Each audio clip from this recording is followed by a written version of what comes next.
మీ శత్రువులను ప్రేమింపుడు, మేము ద్వేషించు వారికి మేలు చేయుడు, మేము శపించు వారిని ఆశీర్వదింపుడు, మేము బాధపెట్టు వారికి కొరకై ప్రార్థించండి.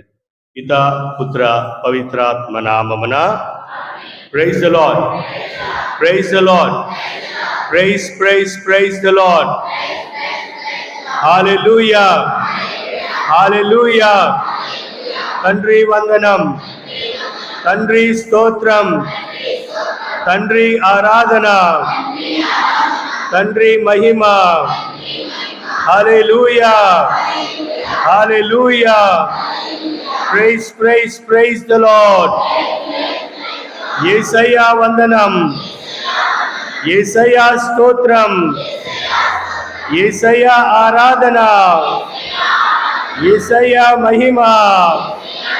హల్లెలూయా, hallelujah. Praise praise praise the lord. పాపుల రక్షక వందనం, మమ్ము కరుణించే దేవా స్తోత్రం, మమ్ము ప్రేమించే దేవా ఆరాధన. Hallelujah, hallelujah. Praise praise praise the lord. ఆత్మదేవా వందనం, ఆత్మదేవా స్తోత్రం. హల్లెలూయా. ప్రియమైనటువంటి సహోదరి సహోదరులారా, ఈ ఆధునిక ప్రపంచంలో పంటికి పన్ను, కంటికి కన్ను. ద్వేషించే వారిని శిక్షించటం, ఎవరన్నా మాట అన్నటువంటి వారిని పగ తీర్చుకోవటం. ఈ ఆధునిక ప్రపంచంలో మనం ఎక్కడ చూసినా మరణాయుధాలే.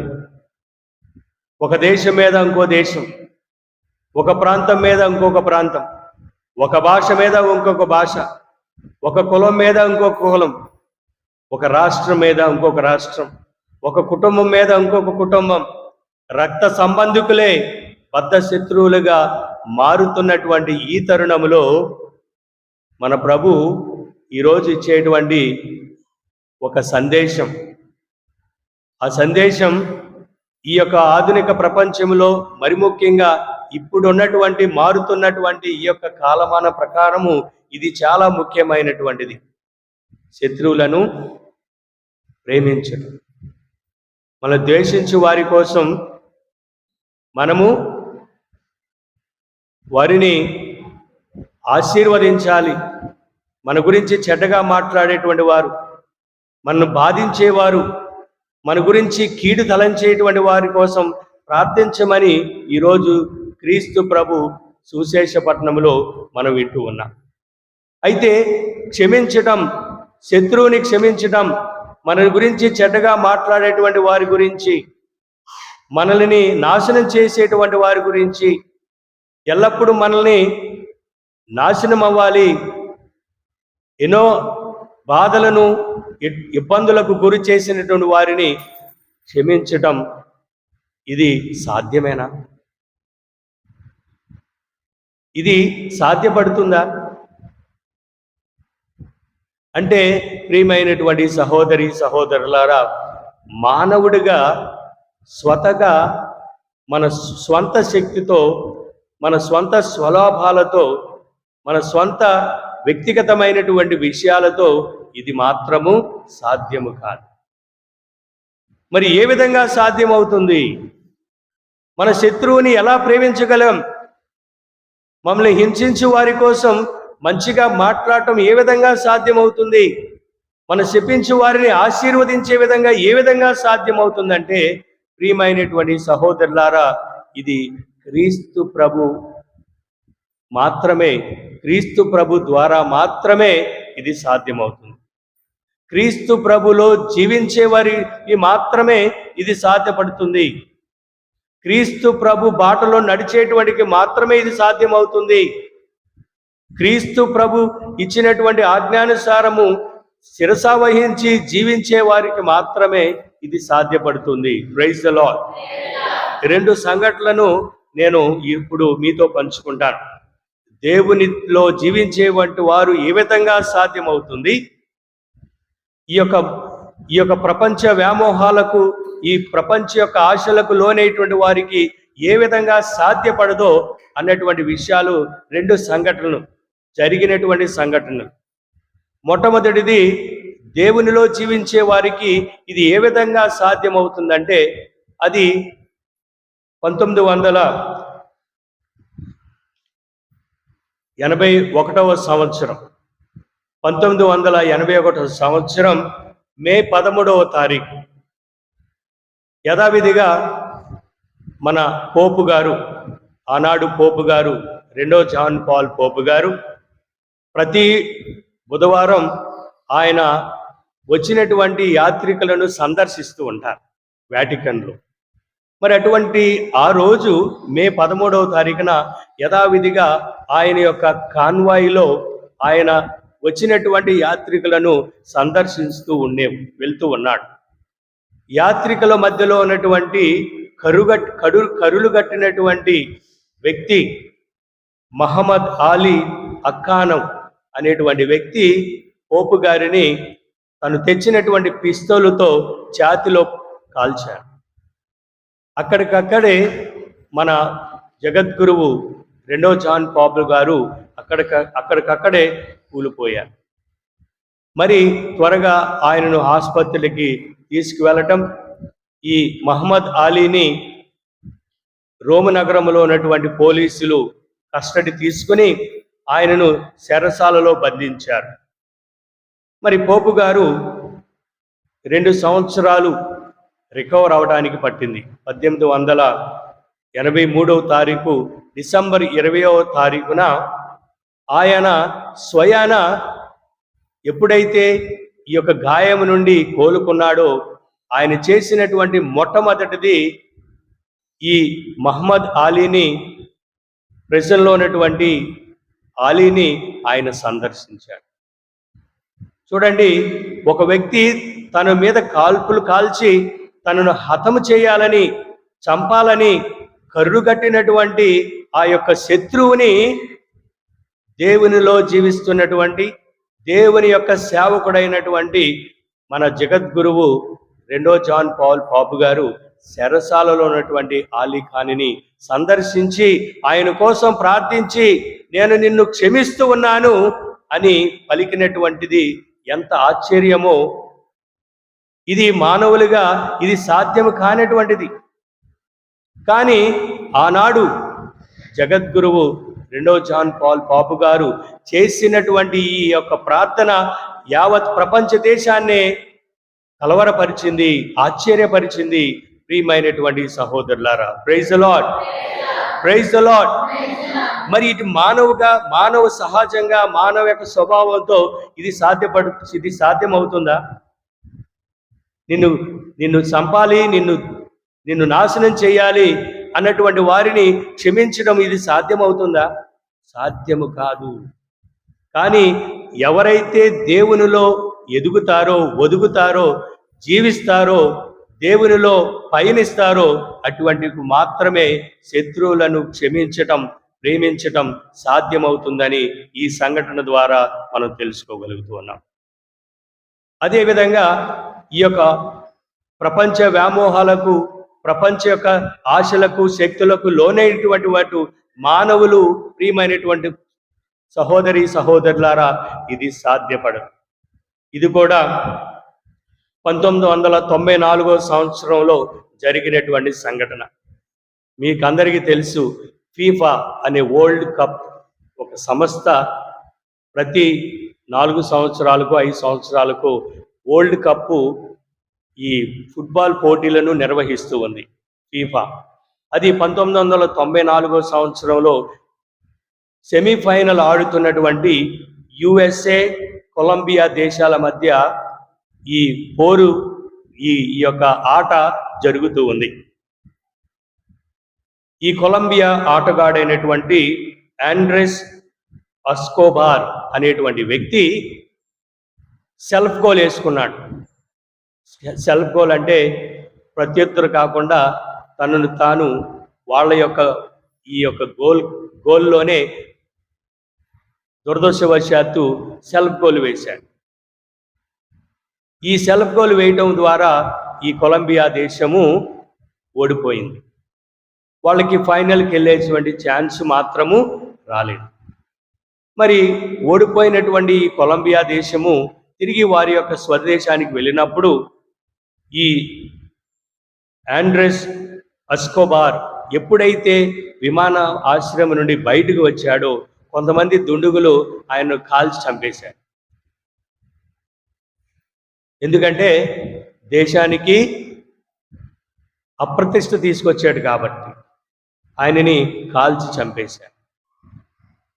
తీరా వారు ఆరా తీస్తే ఇన్వెస్టిగేషన్లో ఏం తెలియదంటే ఈ ఎస్కోబార్ని చంపినటువంటి వ్యక్తులు ఎవరంటే ఈ ఫుట్బాల్ పోటీలకి ఈ ఈ మ్యాచ్కి డబ్బులు కడతారు చూడండి, డబ్బులు కడతారు.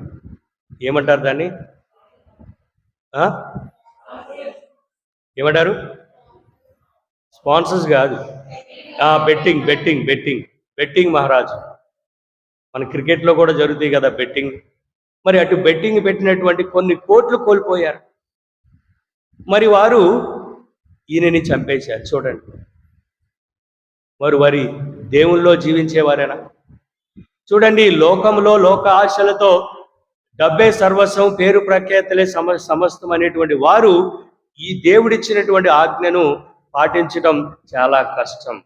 చూడండి ప్రియమైనటువంటి సహోదరులారా, దేవునిలో జీవించేటువంటి వారికి ఇది సాధ్యమని మన పునీత 2వ జాన్ పాపు గారు తాను చంపబడినటువంటి, తను నాశనం చేయాలనేటువంటి మహమ్మద్ అలీ ఖాన్ని ఏ విధంగా క్షమించాడో, డబ్బే సర్వస్వము, పేరు ప్రఖ్యాతులే సమస్యము, ఈ యొక్క లోక ఆశలే అంతా అనుకున్నటువంటి వారు ఈ కొలంబియా దేశంలో ఉన్నటువంటి వారు బెట్టింగ్ రాయిలు ఇదిగో ఈ ఎస్కోబార్ని తుదుమట్టించారు. చూడండి వారిలో ఉన్నటువంటి దేవుని నమ్ముకున్నటువంటి వారి మధ్య ఉన్నటువంటి వ్యత్యాసం. మరి ఈరోజు ప్రత్యేకంగా మనము మన శత్రువును ప్రేమించమని ప్రభు మనకి ఆజ్ఞ ఇస్తూ ఉన్నాడు. మన బైబిల్ గ్రంథంలో చూసినట్లయితే ఏ విధంగా మనల్ని మన శత్రువులను ప్రేమించాలి, వారి కోసం ఏ విధంగా మనము క్షమాపణ కలిగించాలి అనేటువంటి వాక్యాలని గుణంగా 4-5 వాక్యాల ద్వారా మనం ధ్యానించుకుందాం. మొట్టమొదటిది పునీత పౌలుడు రోమీయులకు రాసిన లేఖ 12వ అధ్యాయము 20వ వచనములో పునీత పౌలుడు ఈ విధంగా చెప్తూ ఉన్నాడు. పరిశుద్ధ గ్రంథం ఈ విధంగా పలుకుచున్నది. ఏమని పలుకుచున్నది? నీ శత్రువుల యొక్క ఆకలి కొనినప్పునచో వాని ఆకలి తీర్చుము, దాకలి కొని ఉన్నచో దాహము తీర్చుము. ఎలైనా ఇట్లు చేయు వలన వారికి నువ్వు వారికి సిగ్గు తెలియపరుస్తూ ఉన్నావు. చూడండి ప్రియమైనటువంటి సహోదరులారా, మన శత్రువులను ప్రేమించడం ద్వారా, మన శత్రువులకి కావలసినటువంటి అవసరాలు దప్పిక కొన్నప్పుడు దాహం తీర్చడం ద్వారా, ఆకలి కొన్నప్పుడు ఆహారాన్ని ఇవ్వటం ద్వారా, ప్రియమైనటువంటి సహోదరులారా, వారిలో మనస్తత్వాన్ని మనము కలిగిస్తాం. చూడండి వారిలో మార్పుని మనము చవిచూచేవారిగా మనము తయారవుతూ ఉన్నాం. చూడండి మనం పంటికి పన్ను కంటికి పన్నుగా ఉంటే పగ పగ పగ, ఎక్కడ చూసినా పగే. మరి ఆ పగను మనము జయించాలంటే ప్రభు మనకి చెప్పేటువంటి విషయము ప్రేమ అనేటువంటి దాని ద్వారానే సాధ్యమవుతుంది. శత్రువులను ప్రేమించడం ద్వారానే వారిలో మనము మారు మనసును కలిగి చేస్తామని దేవుని వాక్కు చెప్తుంది. రెండవది పునీత పౌలుడు ఎఫెసీయులకు రాసిన లేఖ 4వ అధ్యాయము 32వ వచనములో దేవుని వాక్కు చెప్తూ ఉంది. ఎఫెసీయులకు రాసి కొత్తోళ్ళు చదవండి. బదులుగా పరస్పరము దయను మృదుత్వమును ప్రదర్శించండి. పగతో కాకుండా మృదుత్వముతో దయతో మనము ప్రదర్శించాలి, దయతో ఉండాలి. మృదుత్వముతో మనం జీవితాలు జీవిస్తూ ఉండాలి. మరి నేను దయతో జీవిస్తూ ఉన్నానా, లేకపోతే పగలు పగ పగ పగ అనేటువంటి పగతో నేను నాశనం అవుతూ ఉన్నానా, మనం పరీక్షించుకోవాలి. మృదుత్వముతో క్రీస్తు మిమ్ములను ఎట్లు క్షమించినో మీరును ఒకరినొకరు క్షమించుకోమని పౌలు గారు చెప్తూ ఉన్నారు. మనం ఎవరిలాగా క్షమించాలంటే క్రీస్తు ప్రభు మనల్ని క్షమించాడు కాబట్టి మనము క్షమించాలి. మూడవది, పునీత పౌలుడు కొలసీలకు రాసిన లేఖ 3వ అధ్యాయము 13వ వచనం చూసినట్లయితే, ఎవరైనను ఇంకొకరి మీద ఏదొక మనస్తత్వము కలిగి ఉండని ఎడల ఒకరిని సహించుచు క్షమించాలి. చూడండి ప్రియమైనటువంటి సహోదరులారా, మన కుటుంబంలో మనము అసహనంగా ఉన్నాం. కోడలు, అత్తలు, అత్తమామలు, తల్లిదండ్రులు, బంధువులు అందరూ అసహనంతో కలిగి ఉన్నాం. కోపంతో రగిలిపోతూ ఉన్నాం. అత్త అనుకుంటుంది, నా కోడలు నన్ను ఎప్పుడు ప్రేమించటం లేదు, గౌరవించటం లేదు, నా మాట వినటం లేదు, తన ఇష్టాసారంగా తను జీవిస్తూ ఉంది అని మనశ్శాంతి లేకుండా అసహనంగా జీవిస్తున్నటువంటి అత్తలు ఎంతమంది ఉన్నారు ఈ యొక్క సమాజంలో? తల్లులు ఎంతమంది ఉన్నారు ఈ యొక్క సమాజంలో? బంధుమిత్రాదులు ఎంతమంది ఉన్నారు ఈ సమాజంలో? మరి దేవుని వాక్యంగా చెప్తూ ఉంది, అసహనము చూపిస్తున్నటువంటి వారు క్షమించాలి. ఇంకా వేరే మార్గం లేదు. మన ఉదయమే పొద్దున్నే లేచి బైబిల్ పట్టుకుని ఆదివారం దేవుని సన్నిధిలోకి వచ్చి ఇక్కడొక మొక్కటం, అక్కడ మొక్కటం, జపమాలలో భక్తిగా పాల్గొవటం, బైబిల్లో చదవటం ఏం ఉపయోగం చెప్పండి? నీ కుటుంబంలో నీ యొక్క బంధువుని, నీ యొక్క కోడల్ని, నీ యొక్క తల్లిదండ్రుల్ని, నీ యొక్క అత్తల్ని ప్రేమతో చూసుకోకుండా, వాళ్ళ మాటను ఆలకించకుండా సహనంగా జీవించకపోతే ఇంకా ఏమి ప్రయోజనం? ఏమైనా ప్రయోజనం ఉందా? దేవుడు మెచ్చుదగ్గడా? దేవుడు మెచ్చుకుంటాడండి? మెచ్చుకోడు. మనలో మార్పు కలగాలి. ఇద్దరు వ్యక్తుల్లో అసహనంగా ఉన్నప్పుడు, ఇద్దరు అసహనంగా ఉన్నట్లయితే ఎవరికి ఇబ్బంది? ఎవరో ఒకరు తగ్గాలి, తగ్గించి దూరంలో ఉండాలి.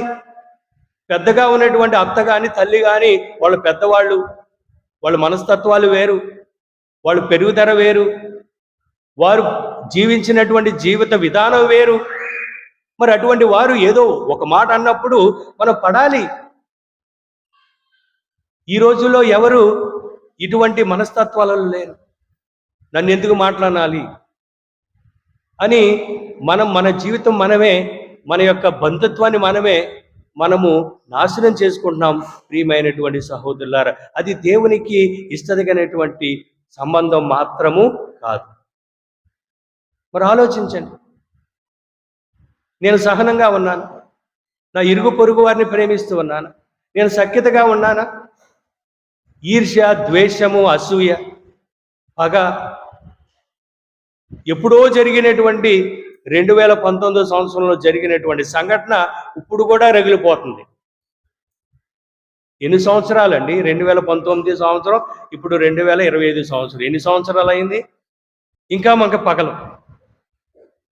బిడ్డలు పుట్టారు, బిడ్డలు పుట్టారు, పెళ్ళిళ్ళు అయ్యాయి, ఇంకా పగలు.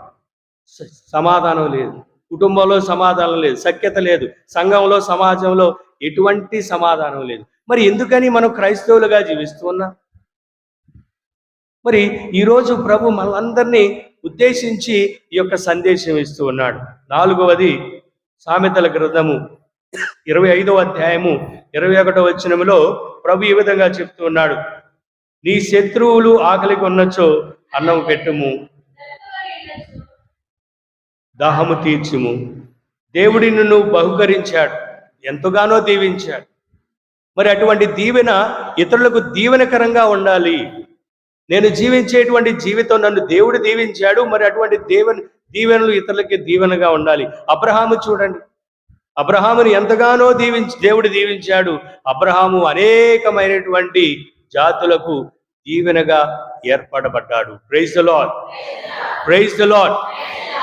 ప్రియమైనటువంటి సహోదరులారా, మరి పునీత పేతురు రాసిన మొదటి లేఖ 3వ అధ్యాయము 9వ వచనములో పేతురు గారు చెప్పేటువంటి వాక్యం ఒకసారి ఆలకించినట్లయితే, పునీత పేతురు రాసిన మొదటి లేఖ 3వ అధ్యాయము 9వ వచనం, కీడుకు కీడు దోషణకు దోషణము చేయక దానికి బదులుగా మీ శత్రువులను ఆశీర్వదించాలి. ఎవరు ఆశీర్వదిస్తారండి ఈ రోజుల్లో? ఎవరు ఆశీర్వదిస్తారు? ఎవరు ప్రేమిస్తారు? బాధపడేటువంటి వారి మనం బాధ పెట్టేటువంటి వారి కోసం ఎవరు ప్రార్థిస్తారు ఈ రోజుల్లో? ప్రార్థిస్తామా? ప్రభు చెప్తూ ఉన్నాడు, ఇది దేవుని యొక్క వాక్యం, ఇది దేవుని యొక్క ఆజ్ఞ. ప్రియమైనటువంటి సహోదరులారా, ఈ దేవుని యొక్క ఆజ్ఞను శిరసా వహించి జీవించేటువంటి వారిని దేవుడు ఆశీర్వదిస్తాడు. వారి కుటుంబాల్లో సమాధానం ఉంటుంది, వారి బిడ్డలకి మంచి భవిష్యత్తును దేవుడు దయచేస్తాడు. మరి అటువంటి విషయాలను శ్రద్ధతో మనం ఆలకిద్దాం. అయితే శత్రువు ఎవరండి? శత్రువు గురించి ఇప్పుడు చెప్తూ ఉన్నాను, శత్రువులు ప్రేమించాలి, శత్రువులు ప్రేమించాలి. మరి శత్రువులు ఎవరండి? ఇతర దేశాల్లో ఉన్నట్టు పాకిస్తాన్ కదా మన భారతదేశ శత్రువు కదా, ఇతర రాష్ట్రాల్లో ఉన్నటువంటి వాళ్ళు కదా శత్రువులు. శత్రువులు మనమే, మన కుటుంబంలోనే ఉన్నారు శత్రువులు, మన సంఘంలోనే ఉన్నారు, నీ పక్కన కూర్చునేలే ఉన్నారు, మనమే, మన కుటుంబ సభ్యులే, రక్త సంబంధికులే. చూడండి, మనల్ని ద్వేషించేవారు మనకి శత్రువు, మనల్ని దూషించేవారు శత్రువులు, మనల్ని హింసించేవారు శత్రువులు, మన గురించి చెడ్డగా మాట్లాడేటువంటి వారు మనకి శత్రువులు. దేవుని వాక్యం చెప్తుంది, మన వేసుకున్నటువంటి అంగిని తీసుకెళ్లేటువంటి వారు మనకి శత్రువులు, మనపై అనేక విధాలుగా దోషప్రచారం చేసేటువంటి వారు మనకి శత్రువులు. మరి ఎప్పుడు నేను ఎవరిని దూషించలేదా? ఎవరి గురించి చెడ్డగా మాట్లాడలేదా? ఎవరు నేను హింసించలేదా? నా మాట వల్ల కానీ నా యొక్క క్రియల వల్ల కానీ నేను దూషించలేదండి. మరి నేను శత్రువేగా? ప్రియమైనటువంటి సహోదరి సహోదరులారా, శత్రువులు మనమే, మన మధ్య ఉన్నారు, మన బంధువులే, మన బంధుమిత్రులే, మన సంఘం వారే, మన విశ్వాసం వారే. మరి అటువంటి వారి కోసం ప్రభు ఈరోజు మనల్ని ప్రత్యేకంగా శ్రద్ధ చూపిస్తూ వారి కోసం ప్రార్థించమంటూ ఉన్నాడు. మన శత్రువులను ప్రేమించాలంటే మనం ఏం చేయాలో ఈరోజు దేవుని యొక్క వాక్యం మనకి సెలవిస్తుంది. మనల్ని మనం ప్రేమించుకోవాలి. మన శత్రువులని ప్రేమించాలంటే మొట్టమొదటిగా దేవుడు 3 ముఖ్యమైనటువంటి విషయాలు ఈరోజు ప్రభు మనకిచ్చారు. మొట్టమొదటిది లూకాసు సువార్త 6వ అధ్యాయము 27వ వచనములో, కానీ ఆ ప్రభు మనతో ఏమని చెప్తూ ఉన్నాడంటే, మీ శత్రువులను ప్రేమింపుడు. మొట్టమొదటిది చూడండి, చాలు మొట్టమొదటిది మన శత్రువులను మనము ప్రేమించాలి. చూడండి ప్రియమైనటువంటి సహోదరి సహోదరులారా, దావీదు రాజు శత్రువుని ఏ విధంగా క్షమించడం ద్వారా ప్రేమించాడో మనకి ఈరోజు మనం తెలుసుకోవాలి. ప్రియమైనటువంటి సహోదరులారా, మనము శత్రువులను ప్రేమించడం అంటే క్షమించాలి. క్షమిస్తే మనం ప్రేమిస్తాం. ఒక తల్లిదండ్రులు, ఒక తండ్రి అనేక రోజులుగా, అనేక సంవత్సరాల నుండి మాటలు లేక శత్రువులుగా మారినటువంటి సందర్భంలో ఎప్పుడైతే తండ్రి మారు మనసు పొంది, కుమారుడు మారు మనసు పొంది, ఇద్దరి మధ్య సఖ్యత కలిగి ఒకరినొకరు క్షమించుకుంటారో చూడండి, వారిలో ఉన్నటువంటి ప్రేమ ఏ విధంగా మరొక్కసారి జన్మిస్తుందో ఒకసారి ఆలోచించు. మనం అందరము ఈ యొక్క అనుభూతిని పొందామా లేదా? మనం ఎవరినైతే క్షమిస్తామో మనలో ఆ ఆప్యాయత, ఆ అనురాగం, ఆ ప్రేమ, ఆ యొక్క బంధం మనము కని విరి ఎదుకనిగా సంతోషిస్తాం. ప్రియమైనటువంటి సహోదరులారా, మన శత్రువులను మనం ప్రేమించాలి. అదేవిధంగా మనకు తెలిసినటువంటి వ్యక్తి యోసేపు. తన యొక్క అన్నదమ్ములు యోసేపుని చంపాలని ప్రయత్నించారు. ఇతర దేశంలోనికి వారిని అమ్మివేసిన చివరికి ఆయనకు వాళ్ళ అన్నదమ్ములను శిక్షించేటువంటి అవకాశం వచ్చింది. ఆ రోజు ఆఖరి దప్పులతో ఉన్నప్పుడు వారు ఆహార ధాన్యం కోసం వచ్చినప్పుడు యోసేపుకి మంచి అవకాశం వచ్చింది. ఆదికాండము 45వ అధ్యాయము 5వ వచనం, 50వ అధ్యాయము 20వ వచనంలో ఈ యొక్క సంఘటనలు మనము గమనిస్తాం. కానీ యోసేపు సహోదరుని శిక్షించాడా? ఏం చేశాడండి? క్షమించి ప్రేమించాడు.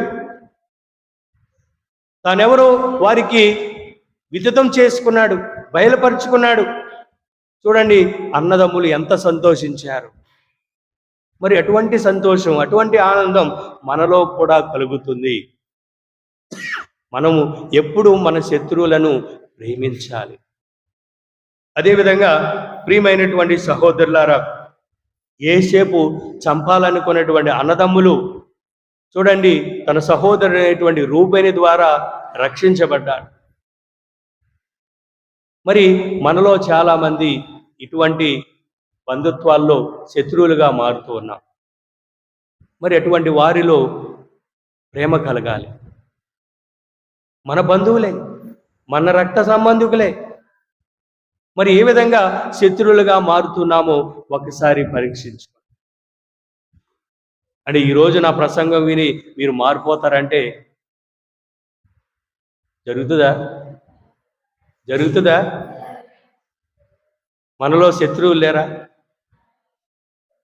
నేను ఎవరి గురించి అంటలేదు, బంధువులు, రక్త సంబంధికులు. మీరే ప్రశ్న వేసుకోండి, మీకు మీరే జవాబు. ప్రియమైనటువంటి సహోదరులారా, క్షమించండి. ఎంత ప్రేమను పొందుతారో మీరే గమనించగలరు. మీరు ఎంత ప్రేమను, ఆప్యాయతను మీరు కోల్పోతున్నారో ఒకసారి ఆలోచించండి. శత్రువులుగా మారటం ద్వారా, బంధువులు, రక్త సంబంధికులు శత్రువులుగా మారటం ద్వారా చూడండి, మనం సమాజానికి చులకనవుతాం. మన పేరు మనమే చెడగొట్టుకోవడం. మరి అటువంటి వారు సఖ్యతగా ఉండాలి, ప్రేమించాలి, క్షమించాలని దేవుని వాక్కు చెప్తుంది. రెండవది, ప్రియమైనటువంటి సహోదరులారా, మనం ఏ విధంగా మన శత్రువులను ప్రేమించాలంటే లూకా సువార్త 6వ అధ్యాయము 28వ వచనములో,